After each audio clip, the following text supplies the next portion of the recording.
for the first time in how long, and we're here to celebrate it with David Sampson. I'm very disappointed that people think I'm not happy. Just so you know. I'm very happy they're doing well. But not as happy as Billy is. Well, Billy's strange about the Marlins. Whoa, what is that supposed to mean? It means that you wear your I thought we were on good terms. You wear your Marlins emotions on your sleeve, and it's very much results based. And you're very sort of you're riding it now, like you're taking a victory lap. No, I watch them when they're bad. But you're angry about watching them when they're bad. Yeah, that's part of fandom, right? Am I supposed to be happy that they're bad? I think it's just part of sports. Teams go through bad stretches. Nah. They do. I find it great that people are going to the ballpark. One day, the upper deck will be open. We never were able to open the upper deck. It's going to happen. I'm doing the Immaculate Grid right now. I'm sorry if I seem distracted. You guys familiar with the Immaculate Grid? David, do you know about the Immaculate Grid? This seems right up your alley. I got a text from Mike Ryan that I thought was going to be about the week's content. And instead it was, hey, are you doing the Immaculate Grid? Do you know the Immaculate Grid, Dan? He came in here, Mike Ryan came in here like a crack addict, okay? He's been crazed for months now, and now he wants to do baseball puzzles that feed an addiction. Before you get me off on Immaculate Grid, just so you know, David Sampson is going to get me sick. He is coughing. He is spitting into a bucket. My wife thinks he got her sick 2 weeks ago because he's been coughing for 2 weeks, and he's blaming Meadowlark Media. He's blaming us for forcing him to fly in this condition, and he's going to get the whole show sick, as Mike wants to get it addicted to Immaculate Grid. I will not get you sick. I promise you. You can't make that promise. Just don't sit here. I'm going to turn away whenever I have to. I am sick. But I'm not going to let you down. When I got the call, hey, come to Miami, I'm going to, however disorganized it was, and however the Meadowlark travel department does not exist, and the Elser, oh, you're with the LeBatard show? Oh, okay. Well, can I get a water? I mean, whatever the deal you have here, whatever is going on, the weather in Miami this time of year, it's not the time to come here. It's not that, David. You got Marlins fever. Oh, yeah. Check your temperature. I could go to my first game since 2017 while I'm here. Well, they're on the road, so you can't. No, but I'm going to be here. Oh, I forgot to mention, you may not have seen the email. Although maybe it'll change. I thought I was here. Am I not here for a week or two? What is the Meadowlark? Okay, let's backtrack for a second because Billy seems confused, and I thought he wanted to talk Marlins, but he wants to talk Immaculate Grid. And you're claiming that Meadowlark Media has literally made you sick, that you're sick of Meadowlark Media, that you tried to get down here, you're trying to get down here sick, and you're sitting in the seat of Stugotz because you're basically on call all the time because Stugotz is with the Grateful Dead. That's exactly how this went down. There was an email that came. It starts with a text. The text comes, hey, this is always a bad sign. What's your availability like in the next couple weeks? That's not an interrogative. That's declarative, meaning you've got to be ready. I don't think people value what a rubber arm can mean to a team. An innings eater? We were just talking about the Marlins acquiring one of those at the deadline. Desperately if this run need continues. One. Quick question, gang. Someone that played for the Dodgers and the White Sox. Oh, man. Any guesses? Well, you haven't explained to people what the Immaculate Grid is. Well, I can't figure out how to enter the names on this thing, which is a bit concerning. There's it a just search says bar. search. Yeah, but so I search just bar type and then things? it'll drop down with the name. Okay, so the way if that I'm going to be here, can we not do this live on YouTube? Why? Because I don't find it to be interesting that you're playing the Immaculate Grid in the middle of a show. This is the new obsession. And you should get in on it with us because I'd rather talk about the fact that we are right now in Miami witnessing what is the best season of any Marlins player ever, and we've had amazing seasons. I'd rather talk about the fact that we are 11 games over and that there is an opportunity now post-Jeter. Maybe they were getting it right, post-Sampson, post-Jeter, and that there's a chance that they can ride this into October. And instead, you want to know who played for the Dodgers and White Sox. Fun fact about the Marlins right now, their winning percentage better than the Heat or the Panthers' winning percentage was in their seasons this past year. So something fun happening here, huh? It's a fun little team if they can keep it up. And the best part is that they've been doing it without Sandy and Jazz so far. So, like, even if you don't make moves at the deadline, if you get both of them back healthy, it's making moves. No, but one of the other things that they have, because Cincinnati just had, I couldn't believe that over the weekend, Cincinnati's ballpark is full because it's been Joey Votto being excellent amid red seats. Historic awful in Cincinnati. After historic, that was the most important baseball club in America for a period of time. And they have a hot thing. They have Ellie De La Cruz. I'm watching that guy play, and Tony's talking about why is that guy in baseball? That guy would have 100 catches in football. He would have like a 1,700-yard season, like 14 touchdowns. He'd be the most incredible wide receiver I've ever seen. He would break in half. Exactly. He'd get destroyed. But the Marlins have in a power arm, Yuri Perez, 6'7". He's giving you what Sandy's supposed to give you, 33 innings, 1 run. But I'm worried about him because I feel like, one, they're kind of pacing him, right, because he's young and they don't want to wear him out. But if they go on a postseason run, are they going to shut him down? He's going to probably start 2 more times before the All-Star break. Then he'll have a lengthy break, right? But then if they start going into October, how long are they going to be committed to him pitching? Is it going to be one of the Strasburg things again? Let me tell you where I stand with that, because I've fought with agents about that very thing. I could give a flying rat's ass about a player's career. If we have a chance to get a ring and a chance to get through October, I want my guy pitching. If Perez is hot, if I'm screwing him up for the next 5 years, I'm not going to sign him long-term, and I'm sorry, but he's so hot now. Strasburg got him the ring. The problem with Strasburg is they signed the extension. They got Boris. I mean, I'd side with you on that because I'm a fan, so I don't really care what the length of the career is if you can get a ring out of it, right? But I don't know that that's how they're going to operate the situation. They don't, but they should. We like to operate that way, and that you can do that when you don't sign guys long-term. You can just absolutely pitch them till their arm falls off. You get the best out of them, and then it's someone else's you are problem. cold, and you have a cold, and the whole thing is cold because the way that you said it is the way to run it if you want your business to succeed right now, because it's not often you have 25,000 in the park. You've been waiting 20 years to have anything in the way of momentum with a crowd. You burn someone's arm. The arms are disposable because your business needs meat now. Well, and the interesting part about that is the Marlins sort of recently went through that with Sixto Sanchez, who they thought was going to be the ace for the long term. And, you know, they tried to manage his innings in 2020, which was a shortened season, and get him through that. And basically, he broke down and hasn't been able to come back since. And that was with carefully managing an arm. So you wonder if this front office regime looks at it differently now, saying, you know what, this guy's been the best pitcher in baseball since being called up. He's been better than D-Train was in his call-up time. He's better than Jose was in his call-up time. Like, he's been as good as anybody that's ever pitched for the Marlins in his first 9 starts. Just FYI, he has been great. And players you're told by your scouts every year, this is the guy. We have the guy. Sign him, bring him, play him. There's always another guy. Sandy Alomar Jr. Sixto was the guy. Use Sandy Alomar Jr. I think he played for both the White Sox and the Dodgers. All right, this is the problem that we have, okay, Samson, because the Marlins team is worth talking about, but Mike Ryan has come in, and he's snorting this immaculate grid.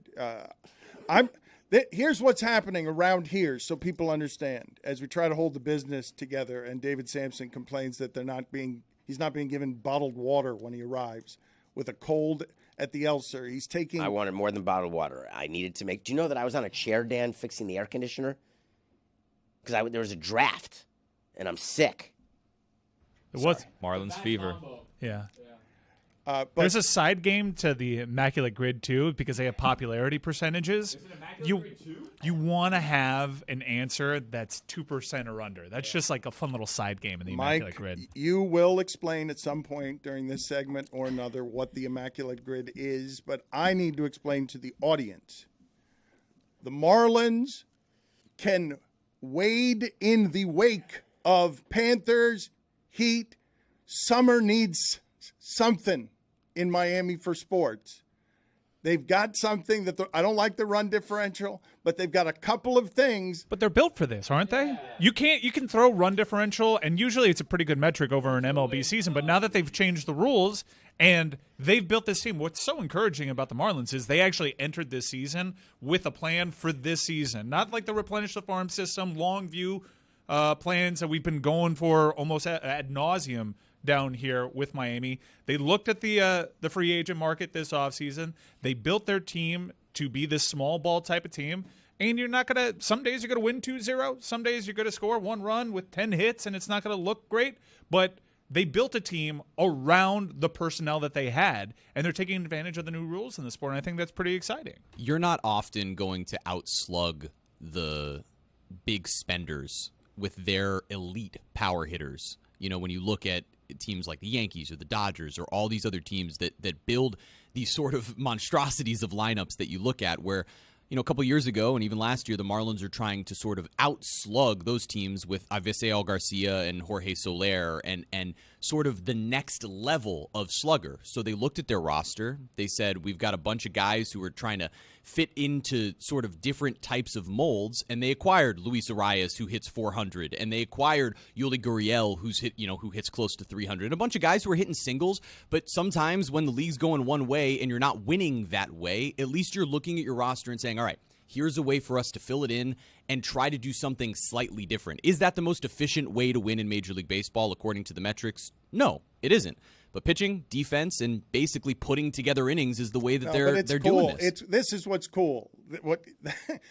This is indisputably cool, this part. Because if you got a power arm, excitement, buzz around the ballpark, you know how we're going to do it in 2023? We're going to hit 400. Like what? I like that, though. Like what? Well, and the weird thing is that they also lead the league in double plays, right? Yeah, so they like have one guy. By a wide margin. Well, they don't have one guy. They have one whole. You just made it They've seem like got the one team guy is hitting 400. Right. No, but they have a ton of games with 10-plus hits. There's a lot of singles happening as a result of the fact that you're looking at a team that is being led by Luis Arias. You're looking at a team that's the mindset as they go into each game.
He's coughing a lot in here.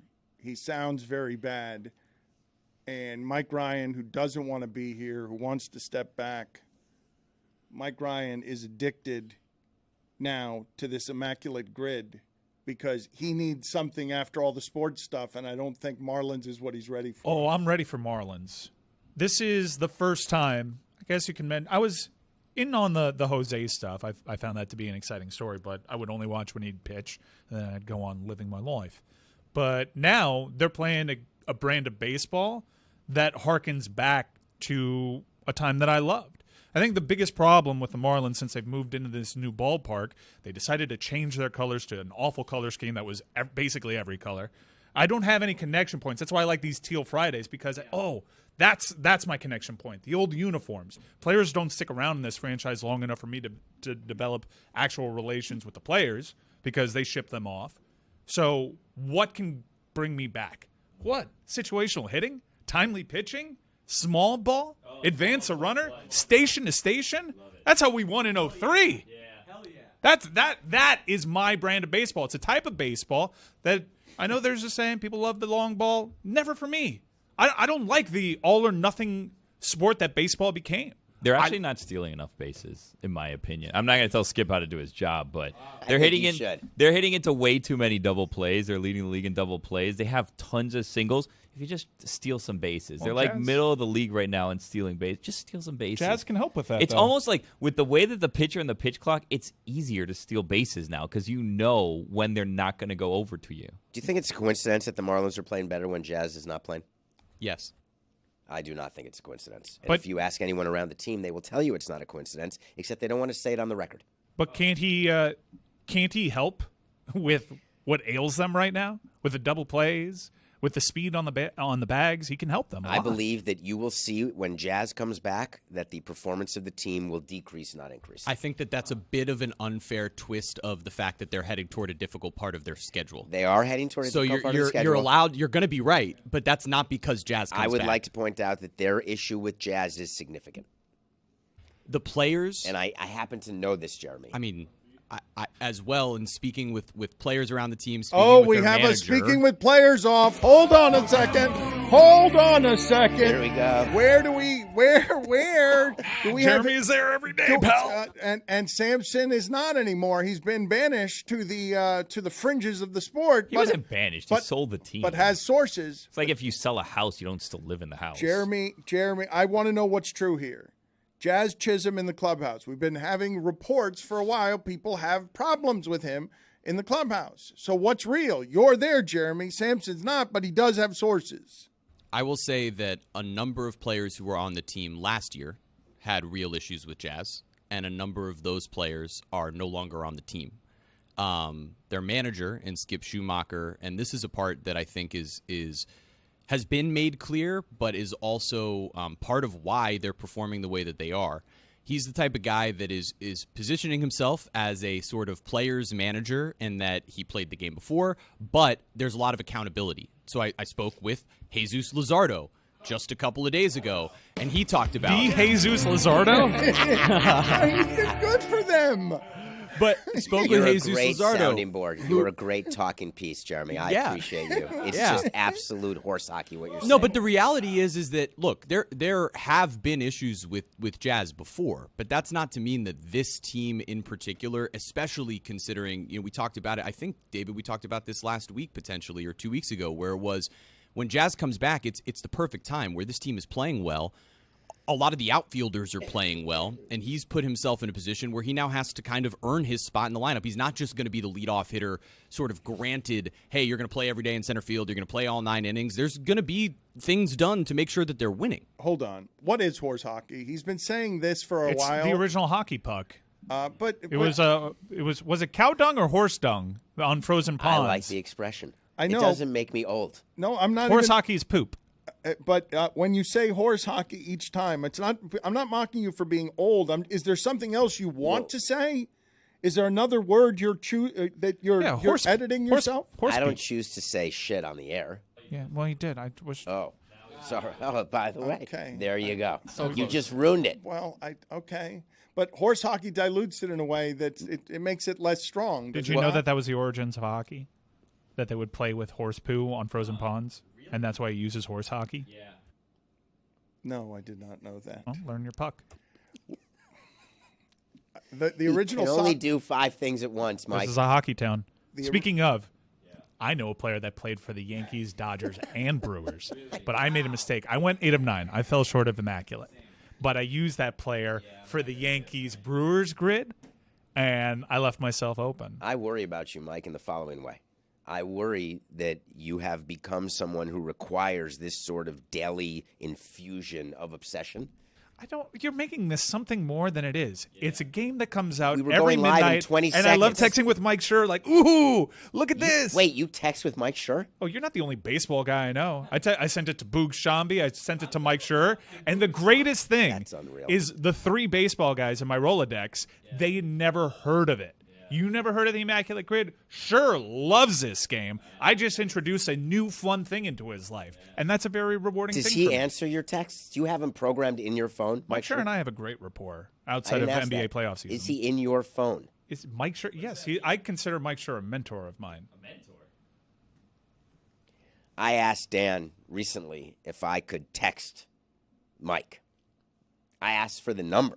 Well, that was good judgment by you to run it by Dan. And he would not give me the number. Great judgment by Dan. Because he said that Mike does not want to hear from you. Yep. Oh, well. I mean, I find that to be difficult to believe. Well, you got to get to talk to Mike today. He's joining us. And he objected vigorously to something you said last week that I should have called you on, because Sampson was making the argument on behalf of Mickey Arison not going into the tax, that he loses money every year and that he's not going to make the $5 billion because he's not going to sell the team. He's going to give it to his son Nick and just keep it in the family. So I should have called Sampson on that. I did not. What would you have said? Mike Schur called it the single dumbest thing ever said on our show. And you can talk to him when he comes on with us later, but he doesn't really want to talk to you, I don't think. He doesn't want to share his space with you. That's not contrived. You know, Sampson and I actually went at it over the weekend. We spoke on the phone and in a friendly little back and forth. I also went at him for his defense of Mickey Arison, and I think Mickey's been a great owner here. But I do think that you can loft a pretty valid criticism that he does not like going to the tax. I mean, this is how they operate. Every year we celebrate Andy Ellisberg for getting Mickey Arison under the tax apron. It's what they do. They're going to build a statue for business and commerce of Andy Ellisberg because he is great at that and explaining to people how it is they can get $6 million more dollars because there are no state tax. And rings. Yeah, well, he has rings. Great. But he's also not doing as much as the other owners. So when the Warriors ownership group spends well into the tax and they get a ring for it, you can commend them. Mickey is a great owner, but Mickey could have gotten Beal and Lillard if he had any interest in going into that second threshold of the tax. Now, you can make the argument, but then we can't sign mid-level exceptions, and there are basketball reasons why not. Okay, but we have like about 10 years now, dating back to the amnesty of Mike Miller, where Mickey just does not want to spend into the luxury tax. And the way that you say it, the way that you present it is Mickey Arison loses money year over year. You swear by that, and I believe you on this business. And Arison also said the only year that they have broken even is 2010 through 2014 when they had that monster. It should be noted that they have a deal with the county that if they actually make money, they have to split it. So they're not incentivized to actually make money here. Also, when you say he loses money year over year, that's a good thing for a billionaire like Mickey Arison because it's a tax write-off. And may I remind you, Mickey Arison works in the cruise line industry. Go ahead and look at their tax reasons. I'm not talking luxury tax now, people. I'm talking actual tax. Mickey Arison, I am not going to cry over because he operates at a loss year to year that he probably revels in, that his accountant makes sure operates at a loss. I think to actually use that as an argument for Mickey Arison is actually a bit misleading. Is this what happens when you only get 8 out of 9 on Immaculate Grid? Dude, I used Sheffield too early on.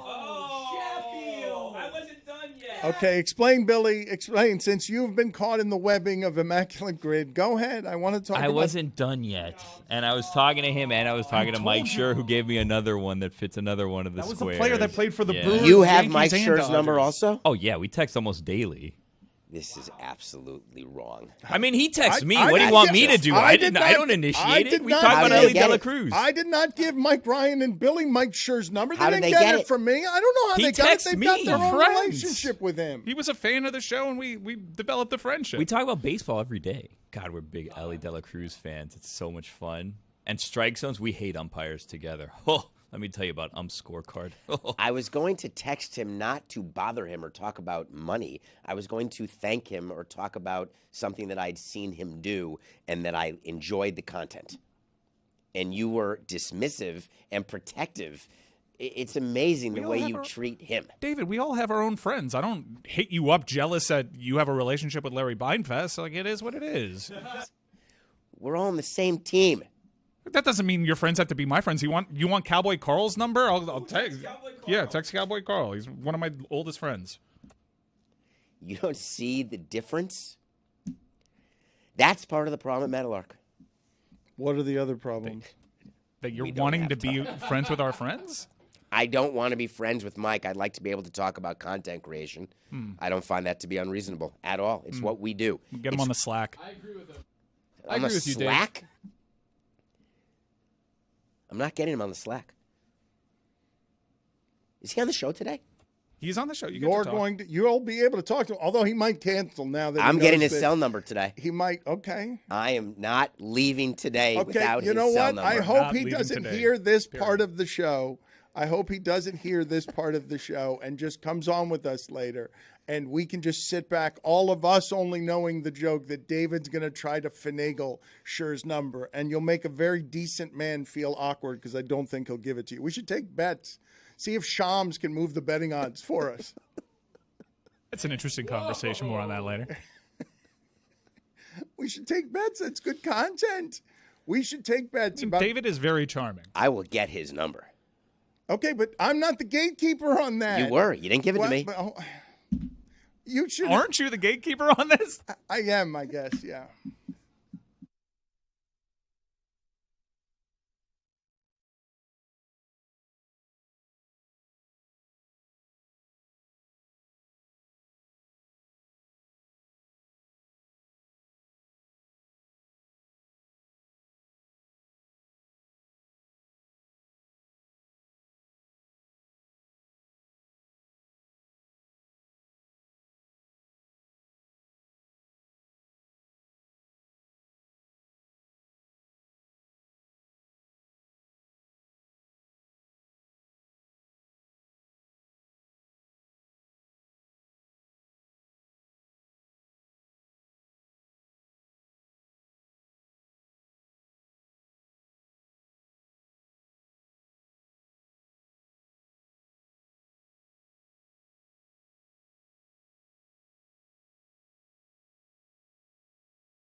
According to a source, the Dame and Joe Cronin relationship isn't great.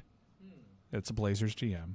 They are going to have a meeting to discuss the next steps of roster building, likely early this week. All eyes are on Miami from there. Dame indeed has serious interest in joining Miami. That last part is from Sam Amick. And if you paid attention to social media over the weekend, you'd know very public flirting was going on. That's what was happening, was between flirting. Damian Lillard, who, if the Heat acquire, I will ease up on my public demands for Mickey Arison to pay tax. I'm not talking luxury tax. I'm talking about paying actual taxes because all the cruise lines don't have American flags on the back of them. They should look into the cruise lines purchasing of our portions of Miami. Yes, there are tax benefits. Spot a cruise liner with an American flag, I'll give you a cookie. They do not exist. We can see from our window the benefits to running the empire that is Arison on the Bay. Yeah. Both the arena that has the fraudulent cryptocurrency with a giant thing on it that nobody can get off, it's still up there on the roof, to the bay that houses all of those cruise ships that don't pay taxes. This is a Too very expensive to remove.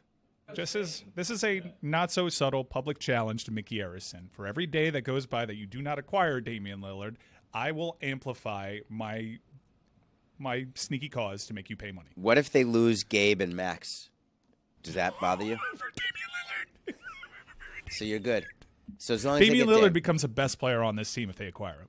And then you don't have to have the conversation of, can you win a championship with Jimmy Butler as your best player? Can you win a championship with Bam Adebayo as your second best player? Because after 2 tries, it seems like we can't.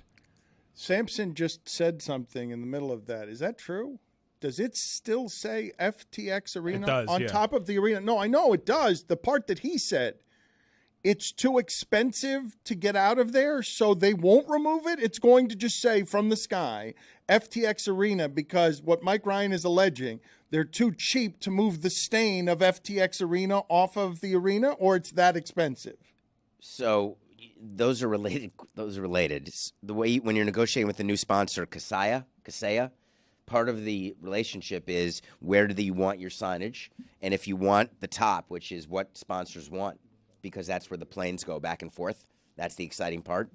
But they want the team to pay for it. The team wants the company to pay for it, and the county won't pay for it at all. And In the alternative, the team would like the county to do it. So what's happening now is nobody. I'd like to do reporting on this. I'm just throwing this out there. This is not reckless speculation. I had actually heard there were so many name changes with the arena that the Kaseya Center deal doesn't actually kick in until next year. That this is sort of like an added value thing with the temporary signage on the outside, that they just wanted to get people and so therefore they weren't going to in one. It's so hard to get something off that when you take it off, you put in the new one on at the same time. That's also true because it's so costly. So are we talking about like a helicopter or multiple helicopters that have like a crane? It's or a is good it people question. that are pushing it up Tony, while the helicopter grabs Tony, it? You know what? Thank you, Tony. Thank you. An airplane maybe takes it off? I bought a saw this weekend. I mean, if the price is right, I can go cut it into bits and just kind of toss it over the side, you know? I have seen on the beach helicopters come over with pianos and furniture and stuff that have to be dropped in from the top. But you're talking about it probably can't be carried off by one helicopter. No, multiple helicopters. And now you've got a liability risk. How expensive would all that be to get that off of there? It's a couple $100,000.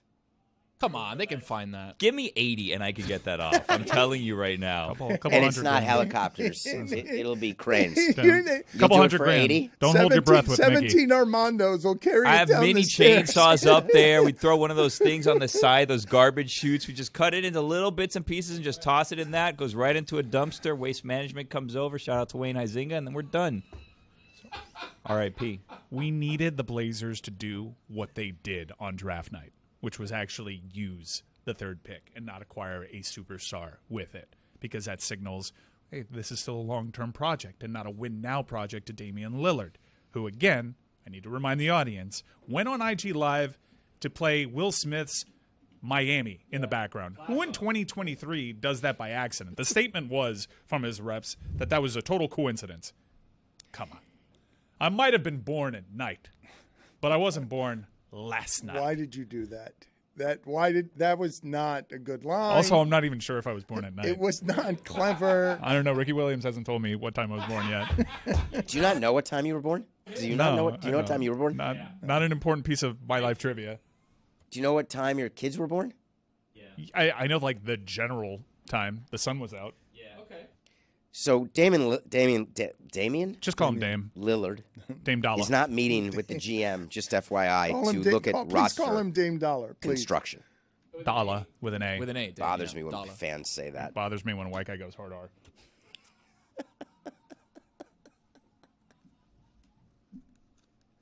You were saying, David? I was saying that he's not meeting with the Trailblazers to go over roster construction. Those meetings don't happen. We say they happen, but you don't actually sit there and do it. You think they're sitting with Dame? No, this is to find a way to get him to go to Miami. He's publicly already said that Miami is his top destination. No, but Jimmy Butler flirted back. Yeah, Jimmy Butler posted a screen cap of Dame Dolla's song on his IG, and look, they're good. This is the most Damian Lillard has ever played ball, with what a superstar has to do to force his way to a destination. He's never done it. He's been some uninformed people have maybe accused him of being a loser. I would never do that because he's my favorite player in the league. Never do that. I would never do that. Mike, never. Never. But now he's finally doing winner moves, which is passive-aggressively trying to force his way out of his current franchise. First time we saw it down here was Goran Dragic. I couldn't believe a little adorable koala bear was making a big public mess. That's what you have to do. I mean, Embiid has done more in this respect to force his way to Miami than Damian has. And Embiid, even though they never get out of the second round, there are adult people with their own babies that haven't seen the Sixers advance past the second round. But he's done more to be like, I don't think I want to be here and flirt publicly with Jimmy Butler. Now, finally, Damian Lillard is doing the things necessary. And I truly believe, for the first time, that Damian Lillard is going to leave Portland. Now, the challenge for the Heat franchise is to not have Ishbia drink their milkshake, is to not have Brooklyn drink their milkshake, is to actually do what is necessary to get this done. It's very disappointing that there are fans out there, and now you're in the media too, where you are so uber focused on this and you're judging a administration based on a player. Yes. I really don't know. I don't even know how to compute that, trying to run a team, because you can't run a team with that sort of background. There have been a lot of There instances. has to be one player. David. We have to get him. David, there have been a lot of instances over the last few years where you can make the argument they've been a player away. They could have had Chris Paul. They've been in the didn't do- finals. They didn't do enough to get Chris Paul. They haven't won the finals. And this franchise, while Pat Riley said a season unlike any other, and I do think that they honestly, genuinely reveled in the massive achievement of being the first legitimate 8 seed to make it to an NBA Finals because the Knicks did it in a lockout-shortened season. That being said, not good enough.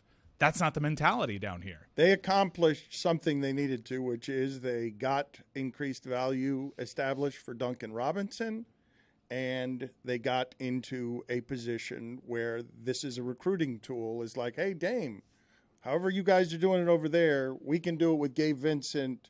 Imagine if we had you instead of Max Strus. We can do that with you here. But the thing about that, Mike, is you salivate over this, and other teams will also want Damian Lillard, and maybe they'll lose Damian Lillard again. You're 6 months from being in the Embiid game. Like, there's always somebody. Yeah, which is why you don't trade Bam to Portland. And who would you rather have? Like that, Miami's always going to be in that game. They're going to finish second place, son. But why are we talking about the Heat and not the Marlins? Don't you guys get tired, though, of always being like, if you fail, you're 6 months away from being in the next game? Like, don't you want to win one of these games? Would love to win. You have. Who? LeBron, please. It is What did he ever unbelievably disappointing for you all. So Miami-centric. There are people listening to your show around this country who haven't sniffed a ring. Not one. But Oh no, but this is a spoiled, entitled fan base. Like it's That's the problem with It's it. crazy. But We're a byproduct of the culture that they revel in. Heat culture, championship culture, like they preach this, they put it on T-shirts, and then they get insulted when we lead the propaganda, when we wear it on our chest, when we're all about rings or nothing.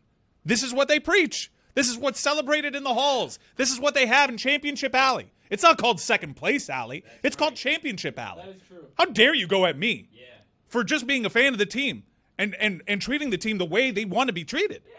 How dare you, David Sampson? How dare you? I'm going to keep doing it because how dare you be so spoiled and entitled that what they did last year was a failure to you. Looks like we got a how dare off. Classic one. how dare? I mean, you're just going to pout, or you're going to? I'm going to solve it on the grid. Okay. Oh, so do now the you're in grid. there. That means he's Are gonna you do in his the talking. immaculate Are you in grid? the grid? Are you in the Absolutely. grid? I not. dare you to get Dude. mine. Dude, you're not going to be immaculate. There's no way. All right, but see, this is what they know, though. This is Not what even sure was immaculate. look. What they know. Not even our good friend Mike Schur. 555-0109. It was his first failure at the immaculate grid. He had been 2 for 2 headed into last night. He made the same mistake I did, which is use up CC Sabathia and Gary Sheffield in the wrong All right, squares. just tell the people. You got a minute. Tell the people what this is, why you're addicted to it, why it's so cracky, and why David Sampson will be tempted to do this because this is the new Wordle. This is the new, the new cracky thing for baseball dorks. Immaculate Grid plays into this show's one true passion, which is really 80s, 90s, and early 2000s baseball. Yep. And what it is a grid of 9 empty places, and they drop hints. You have 3 hints on the top line, which is usually 2 logos and an achievement, and 3 hints on a vertical line, which is usually 2 logos and an achievement. And sort of like a Venn diagram, you have to find a player that fits the logos. So today there was like a Brewers-Yankees column that met. Who's a player in that intersection? Yeah. CC Sabathia would be a good one. But also, there's a player that played for the Yankees that had 3,000 strikeouts. Oh, I can use CC Sabathia there, but I can't use CC Sabathia twice. There you go. Really good. And there's nothing better. There is nothing better than getting a player with a popularity rank. Nothing better. I can give Then you when a you top 5 take list it, of things that no. When you take You a haven't chance, done it yet, David. when you take a chance on Chicago White Sox and Los Angeles Dodgers, when you take a flyer better. on Sandy Alomar Jr. and it clicks and you're still immaculate, nothing You're a sad better. sad man.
David Sampson continues to hack and cough and wheeze. He's got a couple of cups over there that he is spitting into. He is playing hurt. He is, I think, a little bit wounded on a couple of fronts, that Meadowlark didn't treat him more kindly upon arrival, and that he's playing sick, and he looks around and he sees that a lot of people are missing.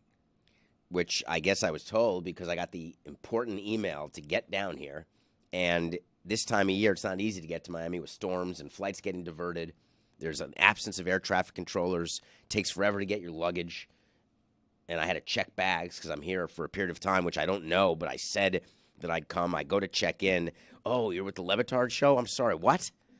Which is angering to me. You are, as you well know, a contingency plan for this show.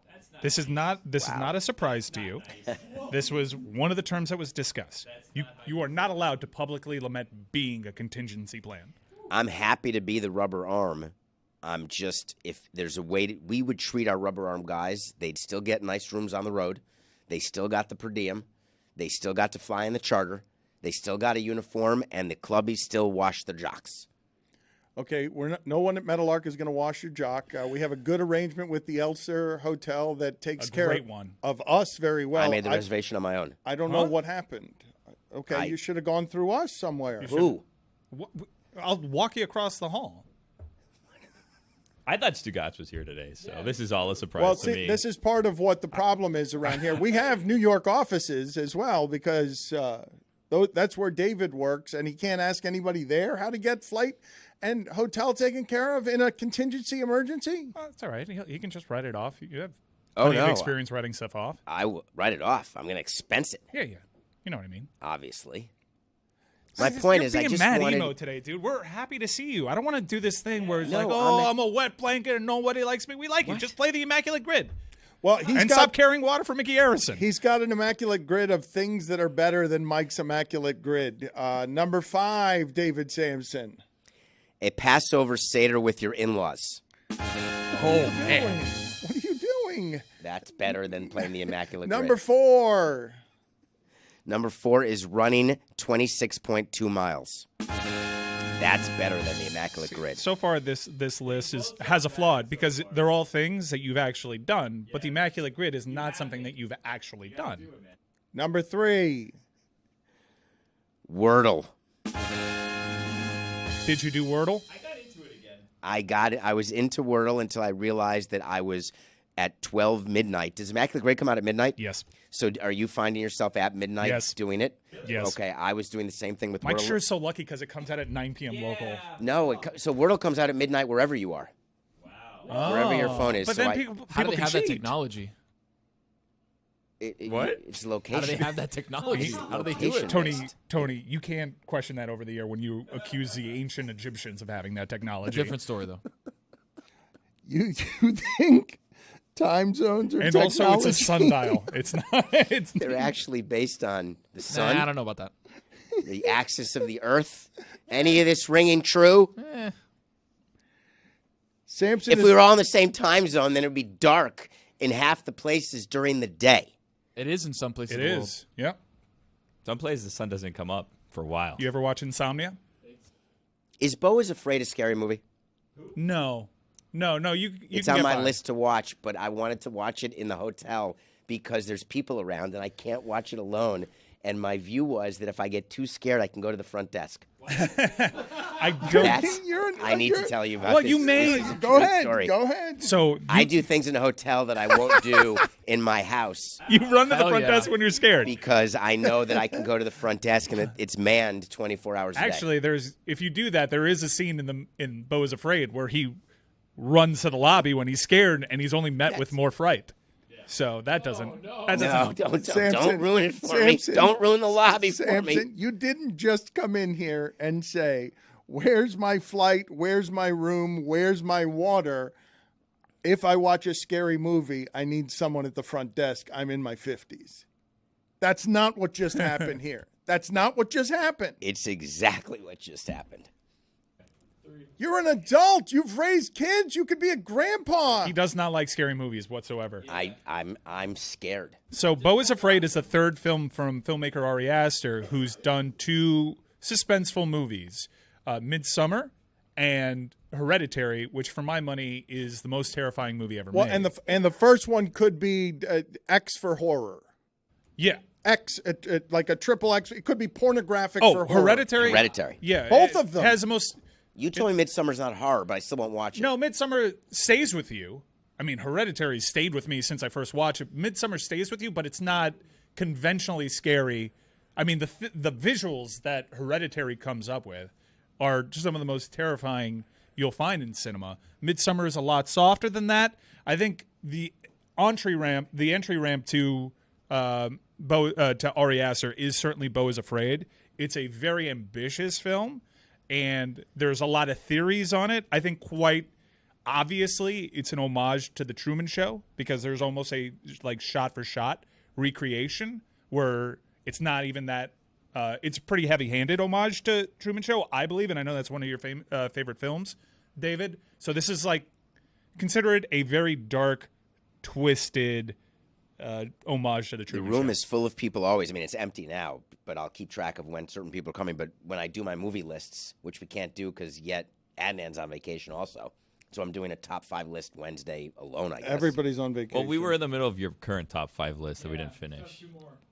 Number 2. I lost it. I got distracted. Like scary movies? Yes. I want to go back to this. I'm not ready to do my top 2 yet because I need to know that I'm normal for using the lobby as a pacifier. Now you got me thinking about Hereditary, and I just got the chills. Do people not do that? What do you talk to the lobby people about? You just stroll in and be like, "Hey, buddy, what's Toothbrush. So I lived in a hotel in Montreal for 2.5 years, and I had a relationship with everyone in the lobby because they knew that I would come down from time to time if I couldn't sleep or if something was scaring me or there were noises.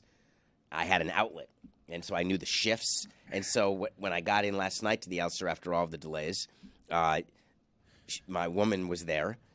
There's 2 people at the Elster always, right? One is at the mid-center desk, and then there's people to check in. 24 hours. It's amazing. I can't get room service, but I can get company. Do you like films that speak directly to you? Like that it's something that you go through on a daily basis, and if a character's going through it, you identify it and it makes you enjoy it more, or do you find it triggering? Because Beau lives in a state of perpetual fear, and it sounds like you do too. I don't live in a state of perpetual fear. I do live in a state of perpetual optionality where things can happen, and I'm always examining the field. Yeah, don't watch Beau is Afraid. I think it's going to trigger you. But I have the lobby. This is the moment. It has to Yeah, be but now. Beau has a lobby, and it's like surrounded by some of his greatest fears. What do you tell them? Like they know you're just scared when you go down? No, I don't often say it. I'll come down. I mask it in. Can I have more towels? you drape your fear literally in towels. Can I have, you're it's ridiculous. But if you don't like scary movies, why watch them? Yeah, how Just are you- don't watch them. But how are you such a child? How is that possible? You ran a team, you built a stadium. You know what you got to do? Do you travel with a Roku? I used to travel with I don't know what a Roku is. A Roku is like a streaming device. It's like a Fire no, Stick. I have the Wi-Fi. Well, Roku, so I stream. Roku has one of my favorite things going right now, which is the Bob Ross channel. Wow. It's just a 24-hour stream of Bob Ross. The painter. Yeah. And all you have to do But after don't you have see to be a scary stoned movie to watch him? No, it's he is Bob Ross. What a I've talent. only watched him in that state. I don't think you watch him any other way. I was watching Bob Ross. I was fixated on Sad Bob Ross. story, Bob Wait, Ross now is. that you mention it, I was pretty stoned. So there was a documentary about him that I reviewed on Nothing Personal. A very interesting And documentary. there's a film with Owen Wilson. Is that about Bob Ross, the Owen Wilson painting movie? I mean, it's very clearly an avatar for Bob Ross. I think it is about It's Bob the Ross. same perm he has. Billy, what is the sad story? Bob Ross, they just had everybody around him just took advantage of him. And he kind of died in obscurity, seemingly out of money and, not alone, but it's just very, the hair was fake. The hair was The Spoiler hair was alert. fake? The hair was What? fake, yeah. But He it did aged throughout time. It wasn't his Well, that's natural how. due. He did it every day. So it's not that You he mean died to tell me he necessarily in didn't have a obscurity. natural afro? What actually happened to him is what happens to celebrities and boy bands all the time. They get taken advantage of by smart people. Bob Ross got taken advantage of by people in business. Smart and cruel. Those aren't necessarily. I like to call them pieces of shit. Wow. Yeah. Or horse Someone's hockey. got to run a business. Well, And you don't have we to can take talk advantage about of all someone. making fun, but what Bob Ross, he signed a deal. Those deals that record executives sign that take advantage of the bands, it's not like those bands have people running down their desk to take their singles. Oh, that's weird rationale. That's how it works, though. But Bob Ross is such a kind soul, and he's done so much to soothe people. Who could do such a thing? I would have. Easily. Yeah. Back in the day, are you kidding? A chance to take Bob Ross, take advantage of Bob Are you Ross. salivating right now? Are you fantasizing about taking advantage of Bob did. Ross? That just happened in front of just started to cameras. feel You're better. pure evil. This is wild. What you just saw You've the done piranha. so much to help your the reputation. piranha wearing a jacket. And I love him. He just salivated at the idea of being able to manipulate Bob Ross's fortune away from him. Not away from him. You want to posthumously take advantage of Bob Ross. Absolutely After not. someone else has already done it. It's After everyone late. else. After There's everyone. nothing there. Billy, why do you know this? I What? watched the movie. Yeah. And you just were made sad? Yeah, it was sad how they took advantage of the guy. I watched a documentary yesterday during my 10-hour travel day. That made me very sad. So movies can make you sad. Real life is a bitch. What do you think you think there are a lot of people in the audience who often go to the hotel lobby because they are scared by a movie in their room? You think that's a lot of people? No, I don't. There's a lot of things I do that I think people do. They just don't tell you they do. I believe that's not one of them. In talking it out, I think Beau is Afraid is a lot better than I thought it was initially. It's very clearly his weakest of the three movies right now, but Ari Aster's on like quite the heater to start his career. Will you take my calls if I call you while I'm watching Beau is Afraid? Although this week, I don't know if I have time with everything we're doing here. No, I'm considerate as your that way. rubber arm guy. But I'm I do considerate need that to way. watch it. I'm considerate that way. Okay. You call me, I'll send you the voicemail and listen to it and see if it's urgent enough. Immaculate Grid have a lot of rubber arm inning eaters in there. I mean, yeah, sometimes you got to get to 3K, and you can't get to 3K without having some elasticity. And you're addicted, officially. I mean, this is a great thing about this addiction. You only take one bump, and you wait to the next one. You have to wait 24 hours for your next bump. I sound like I do a lot of cocaine. You certainly do.